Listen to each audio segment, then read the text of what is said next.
Alright, doing this process with a 2 by 2 system is much easier than a 3 by 3. So we have this system, 1, -1, 1/2. Now there's a couple different ways we can approach this. We already have a 1 here, so we could trade our 2 rows so that we have our 1 in our top corner like this. That leaves us with that fraction, but that might be unavoidable. Sometimes fractions are unavoidable. And then our steps would be to get a 0 here by taking this and multiplying by a -2 and adding it to this row, right? So that would give us half. And then -2 times 1 plus 2 is 0. -2 times -1 is 2 plus 3 is 5. And -2 times 1/2 would be -1 plus 6 would also be 5. This ends up working out really nicely because now we can take that bottom row and multiply it by 1/5. So 1/5 here is going to turn this into 0, 1, 1 there. So we're already at row echelon form. And now if we add this to this, we have reduced row echelon form.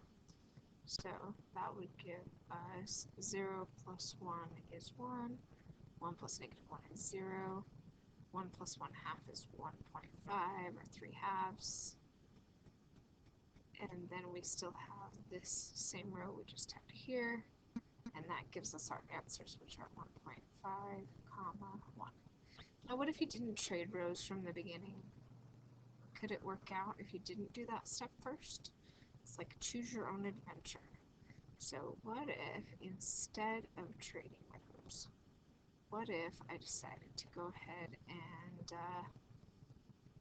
I don't know, multiply the bottom row by 2. Why would I do that? Maybe to get rid of that fraction, just to see if it helps at all. So if I multiply that bottom row by 2, then I could have this matrix instead, right?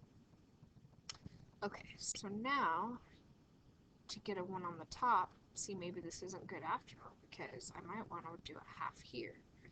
So that gives me 1 3/2. I'm back to having a fraction. 1/2 of 6 is 3, and now I have my 2, -2 to 1 here.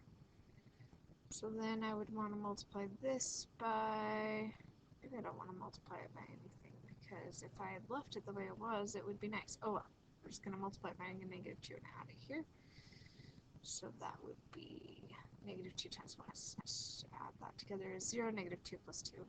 And then -2 times 3/2 would be -3 plus -2 would be -5. And then -2 times 3 would be -6 plus 1 would be -5. Oh, it kind of boils down to this point here, which isn't bad from what it was, right? So that, again, we're going to multiply it by 1/5, only it's negative this time. So that would give us, I'm trying to color code everything, so let's do that in green, -1/5. So that would be 0, 1, 1. And now to get rid of this, I would multiply by -3/2. So then I would get -3/2 times 0, 0 plus 1 is 1. -3/2 plus 1 is -3/2 plus 3/2 is 0. -3/2 times 1 is -3/2. Well, if I add that to 3, that's the same as 6/2. 6/2 minus 3/2 is 3/2.